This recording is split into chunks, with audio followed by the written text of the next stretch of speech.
Con artists are using tricks and schemes to steal your money and personal information. Beware, you could be their next target. This is Eye on Scams, a KLFY Plus exclusive. Welcome to Eye on Scams, where I investigate current scams circulating Acadiana. I'm Lanny Miller. Con artists target all ages. No one is safe from scams. In this show, we'll help you protect your privacy. Well, ages 18 to 24 have lost more money than scam victims in any other age group. One of the top ways, sextortion scams. They're the fastest growing cybercrime targeting youth in North America. So when we think about sextortion, we're thinking about vulnerable populations or teenagers really in this area between maybe 13, 17, or even as old as 21, who are either sending nude images to someone or with artificial intelligence, they're receiving images in belief that maybe it's theirs, or propaganda stating that they got it somewhere online. So sextortion is pretty much that you received the nude and now I want financial gain for that image. So that's how we view sextortion right now. Unfortunately, some teenagers or young adults will send the money to the individual or what they have. Or if they continue to threaten them, they'll also send images to family members or friends because they're accessing their social media profiles. So what will happen is they'll send some money to the individual that's sextorting them, but it won't be enough, and they'll state, hey, I need additional funds or I'm going to release these images. So that's pretty much what's happening, is that it's never enough money and they're going to constantly ask for more. Unfortunately, what research is showing us is that the kids or the teens are completing suicide so quickly, so adults or like cherished or trusted family members don't have enough time to even sense that a change is occurring. Research shows that completion of suicide can occur in up to 6 hours, which really doesn't give us enough time to be able to provide support. So they'll send the nude images, they'll be asked for financial gain, and they'll continue with that sextortion until they complete suicide. And unfortunately, exploiters are also contacting those family members and bragging on the completion of the suicide of that individual, which is unfortunate. There are some individuals that have been found outside of the country that have been charged, but unfortunately, some of the charges are 17 years or less, which really doesn't result or isn't equivalent to the loss of a child or even a family member. We need parents to take the time to listen. So one of the things that I think we're failing kids with is giving them tons of responsibility outside the scope of normal things like chores, right? So we hand a kid a phone, and I'm 47 years old. Those phones are stronger or more powerful than any computer I had in high school. So we're handing them the world in a handheld device, and we're saying you should know better, and they don't. So I believe that there's lack of communication in the home. It is not the kid's fault. It's not. And I'm tired of people saying that. I take that personally because I sit with kids at the lowest of lows and some who are pretty high off but still struggling, right? So if you don't sit and have a conversation with your kids about this, then how can you blame them? We want kids to communicate with us, but we also don't teach them how to communicate. So one of the things that I share with parents here, one time per week, if you have 5 kids, you got 5 conversations to have during the week, 20 minutes, no other kid in the room, you and the other child. Time it on your phone. You can't judge them, you can't punish them, you can't scold them. They get to talk, and it's not a time for you to pilfer information from them. Just allow them to vent. They might talk about the silliest things with you that they love, which is good because now you can learn your kid. Eventually, the hope is that they start to be able to trust you enough in that 20-minute time frame that they get one time per week or more, if time allows, and then they get to vent.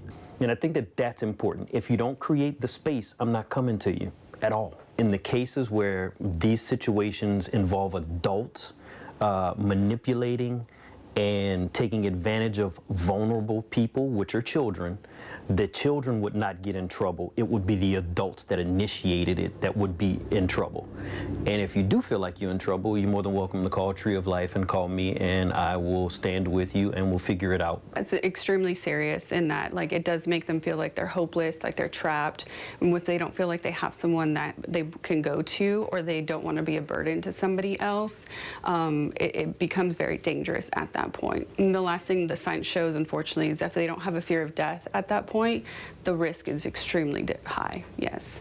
So making sure that they know that they do belong, that they have resources that are bigger than their family, and they have free resources available to them is going to be definitely really important in preventing it from happening. There are resources with like Louisiana State Troopers. They have a whole task force devoted to these types of things. In addition to that, there's CACs, which are child advocacy centers across the state. Here locally, there's Hearts of Hope.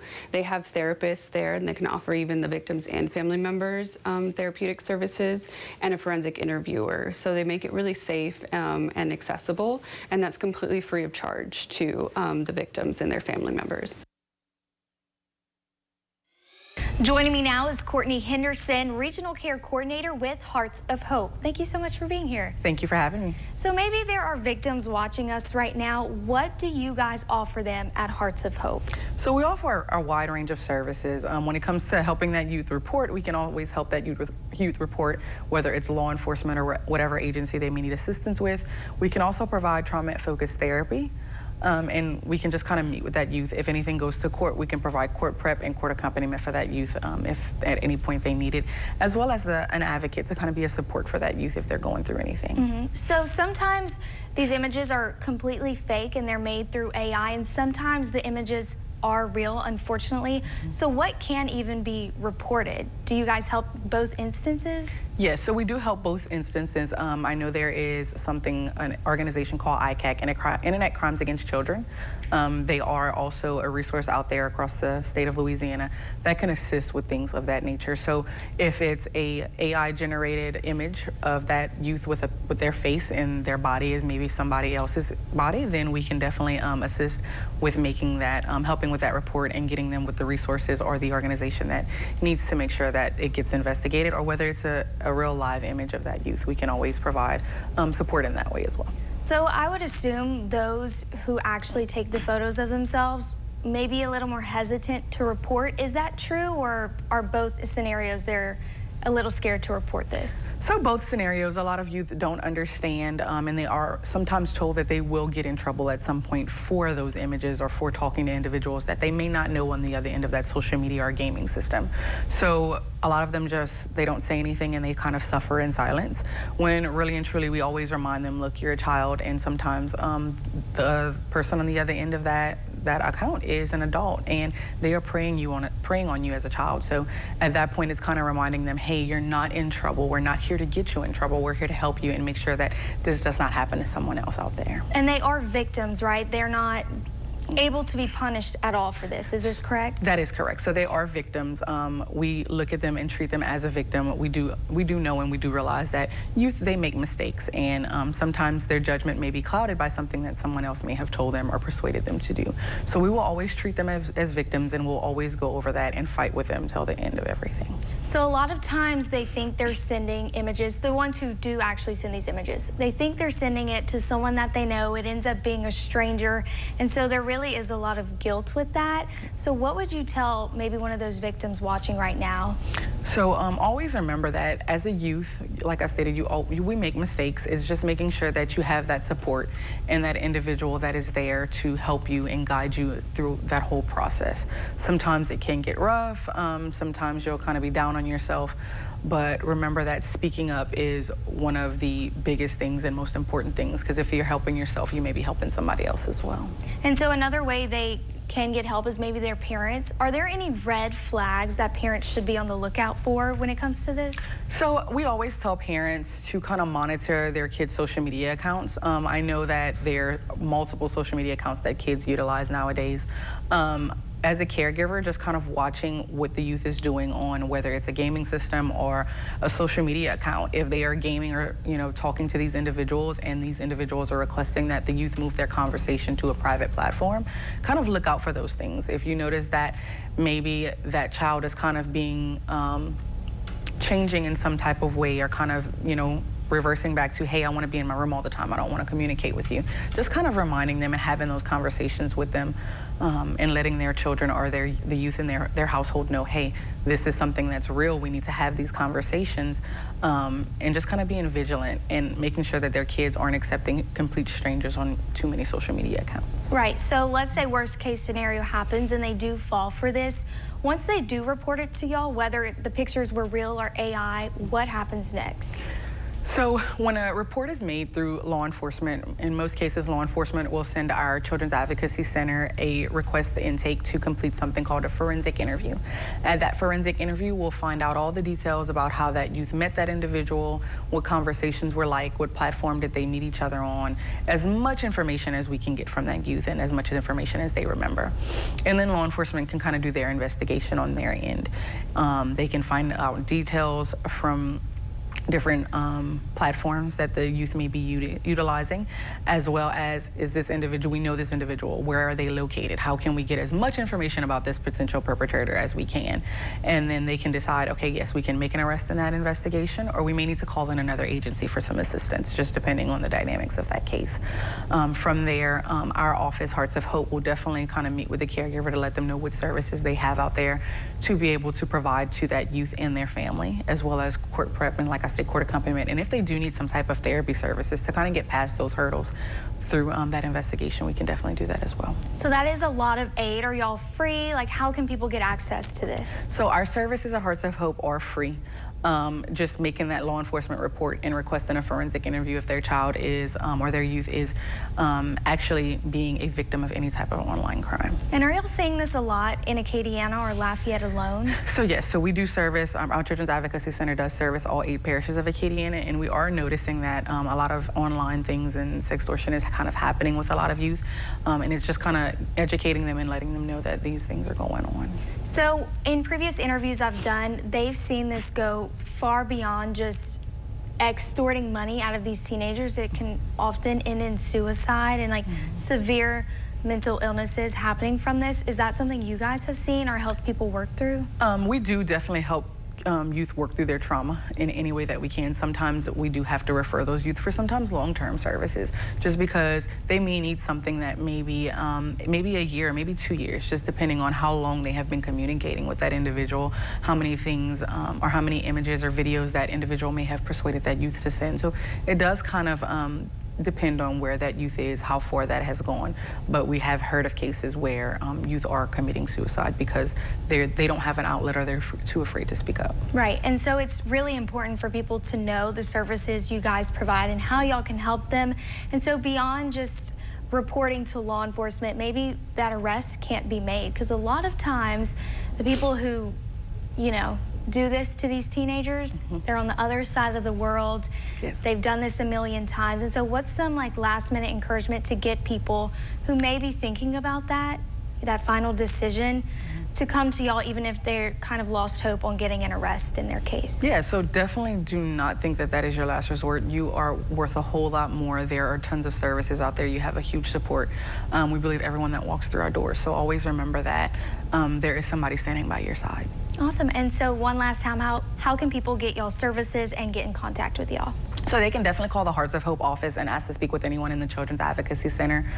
They can also make a report to law enforcement. Most of our law enforcement agencies and all 8 parishes of Acadiana are aware of the services that we offer at Hearts of Hope. So they can always make that report to law enforcement, and law enforcement will get them referred to us, or they can just call Hearts of Hope at 337-269-1557. Thank you so much for all of that information and for being here. Thank you for having us. Of course. Financial sextortion shows how harmful scams can be, and AI-generated images used in these schemes prove how harmful artificial intelligence can be. After the break, we'll continue the conversation about how AI is being abused by scammers. Welcome back. Scammers are ahead of AI, using it against not just you, but your family and friends. In this next scam, we explain how con artists are using voice cloning to scam your family and friends. It's probably frightens a lot of people because you get a call from somebody and you think it's your sister or your brother-in-law or someone or your daughter, and it sounds just like them, but it's all through AI. You get a phone call and it sounds like someone you know. Oftentimes it's from a number you recognize. They tell you they're in an urgent situation and need money immediately. Most scams, they're asking, go put money on a prepaid card or Venmo. There was things, PayPal, like anything where you could easily transfer money. You can't really get it back. Catherine Mobley with the Better Business Bureau recommends having a code word with family and friends. When scammers call asking for money, you ask them for the code word. If they don't know it, they're not who they're claiming to be. Well, let me call you right back, and call the actual number. Don't call what shows up on your phone. So if you thought it was your brother, call your actual brother back. They're going to push the urgency on you. That's what they do. But, it's your money. With scammers able to imitate your image and your voice with AI, it's becoming harder to tell what's real or what's AI generated. Because of this, online dating has become more dangerous. They're creating fake websites, fake dating sites, and then people are going on to there and they're signing up. They want to get on the dating site, and then when they put their payment information, they're all ready to go. It's fake. It can be a lookalike of a common dating site or a new one. It will either completely vanish once you've given your payment information, or all of the profiles on that website will be fake. With dating sites, you get the information, it kind of matches to you, but people were getting profiles that weren't accurate. It was the wrong location, things that just didn't make sense. You may also notice profiles vanish from the site even after paying an extra fee to chat with people. The person, signed up for the dating site. They were told they have to buy coins to view other daters and to connect with other daters. So they bought the coins, they signed up, they expected to see other daters, and then they never get to other daters because it's a fake site. Meanwhile, some choose to chat with AI itself. However, any personal information sent to an AI chatbot is no longer private. Scammers are using free AI chatbots to search for your personal information to scam you. All the data you're putting into that AI is no longer your data. Data like confidential meeting recordings in order to get it transcribed, or your company's financial information just to get a simplified spreadsheet. That stuff is at risk if you're sending it into a free AI system. The paid AI systems are protective of your data, and they don't take your data to add it to their knowledge base. That free knowledge base is used to answer other users' questions. So let's say you were to put in your company's spreadsheet for your company's top margins or whatever to process or analyze into a free AI. You found a tool that'll take your spreadsheet and crunch that. It's possible that someone could come back later and ask specifically, what did your company earn in March of 2025, and it could possibly return that result, because the free AI is learning from everything that gets inputted into itself to just grow its knowledge base. Tech experts say this gives scammers access to your personal information, which is used to steal your money and your identity. AI platforms are also making it possible for scammers to hack your accounts. Artificial intelligence can scour your public social media sites for information you've posted and compile a list of possible passwords for your accounts. They can gain control of your social media profile and eventually your identity. Let's say your Facebook profile is open and your dog's name's in there. AI will actually use that information to guess passwords. Scott Laverne, IT expert and CEO of Enterprise Data Concepts, says you should change your password often and set up two-factor authentication. The hackers, when they get into your account now, the first thing they do is reset your two-factor authentication to themselves. Once they gain control of your account, they gain access to everything tied to it. A marketing company that had their credit card tied to their Facebook account, they got in the Facebook account and bought $30,000 in ads. So anything that is tied to anything you can purchase with needs to have two-factor on it to make sure that the bad guys don't get in. Because once they get in, they go after your money and even your identity. This is their profession. That's what they do. They want to get your information. They want to get money. They will take what they can take, pretty much. They want your data. After the break, I'll break down the scams we're seeing on social media platforms. Stick with us. Welcome back. Ages 18 to 24 report a higher percentage of scams targeting them on Instagram and X than any other age group. Deepfake technology allows scammers to quite literally turn their visions into reality. Whatever videos and photos they can think of, they can create, including fake advertisements. There's pros and cons to everything, and AI, this definitely can take advantage of people because they really think they can't tell. The video appears to be posted by someone you follow or a celebrity you keep up with. In the post, they share their latest product or influence you to buy something they're currently using. You like that person, you want to buy their vitamins or whatever they're selling, you go and you click on it. In another version, they get you to click their ad by stealing real videos, editing the text on screen, prompting you to buy the product featured. Chances are you have seen the original version of the video on your feed, making the scam seem real. But once you click these ads, you're redirected to an imposter website. They can take your payment information, they can do malware, they take the payment, you never get it, or you get a product that you don't know what it is. So there's multiple layers there. The biggest thing I think with all the scams is like whatever you click on that link, if it's in a text, social media, that's where the problem starts to happen. So you can just look at it and then go and look at the actual website on another, like just in your computer or something, and look it up that way. The top product categories used for online purchase scams include event tickets, salon and nail services, jewelry, oral hygiene, clothing, watches, and eyewear. This includes shopping ads on social media and product promotions for influencers.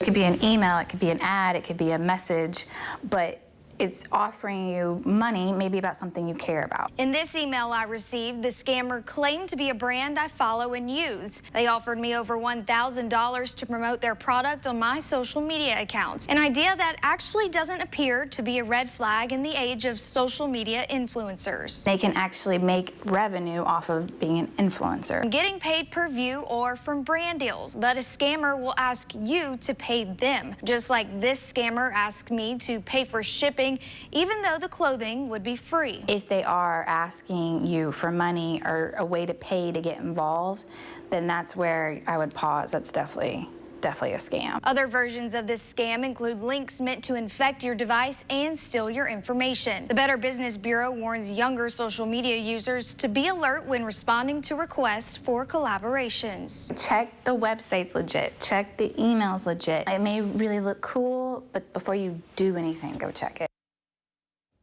Stay with us. After the break, we'll tell you how to avoid these scams and protect yourself. Welcome back. Now that you know what scams are currently circulating, here's how you can avoid them. First, be aware of red flags. Don't click suspicious links. Delete and block random phone numbers or email addresses that send sketchy messages. And remember, if those messages are too good to be true, it's most likely a scam. Also, don't share sensitive information, whether it's chatting with a stranger online or a free AI chatbot. That information could be used to steal your money and even your identity. Next, set your social media accounts to private. This reduces your chances of scammers targeting you online and prevents strangers from using your image to create deepfake pictures and videos. And finally, if in doubt, just never send money. It's best not to send your money online, especially in untraceable methods like gift cards, because once it's gone, you can't get it back. If you have a scam you'd like me to investigate, feel free to send me an email at lmiller@klfy.com. Thank you for joining me for this episode of Eye on Scams.